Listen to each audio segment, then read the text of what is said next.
मैत्री इन्फ्रा को सुंगेर अंचल में स्वागत संबर्धना। रायगड़ा जिला काशीपुर ब्लॉक अंतर्गत सुंगेर क्रम आज मैत्री इन्फ्रा प्राइवेट लिमिटेड मालिक सहित अन्य कर्मचारी स्थानीय अंचल शताधिक महिला और पुरुषों उपस्थित में भव्य स्वागत संबर्धना जणाइथिबा देखा मिली।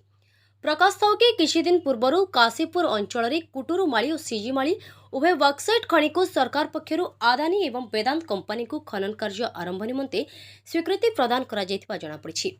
उक्त खबर पाई किछि गोष्ठी दीर्घ दिन धरी सुंगेर अंचलर लोकंक मध्यरे विभ्रांति सृष्टि करुथिबा बेले असंतोष आरंभ करि चलिथिले।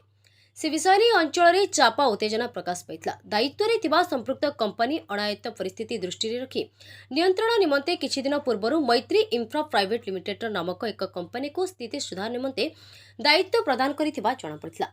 परवर्ती समय मैत्री इन्फ्रा पक्षर अंचलर किछि बुद्धिजीवी और युववर्ग को क्रमागत भाव अंचल विकास और भविष्य पंथा को दृष्टि रखी स्थिति समाधान पर आलोचना करथिले।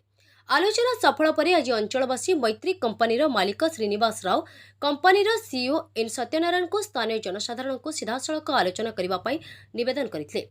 फल आज उक्त कंपनी पक्षर अंचलर श्रृंगेन और सागबारी गाँव में पहुंची जनसाधारण आलोचना करथिले। एहापरे पूर्वर प्रस्तुत अंचलर शताधिक महिला पुरुष सहित युववर्ग समस्ते पारंपरिक रीति बाजा वाद्यर सह स्वागत संबर्धना जणाइथिले।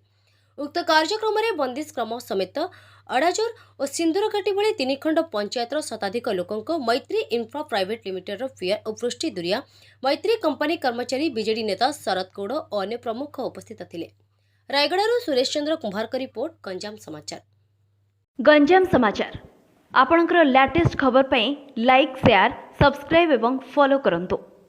गंजाम समाचार फेसबुक यूट्यूब ट्विटर पेज को अधिक तथ्य पई विजिट करंतु आम वेबसाइट www.ganjamsamachar.com।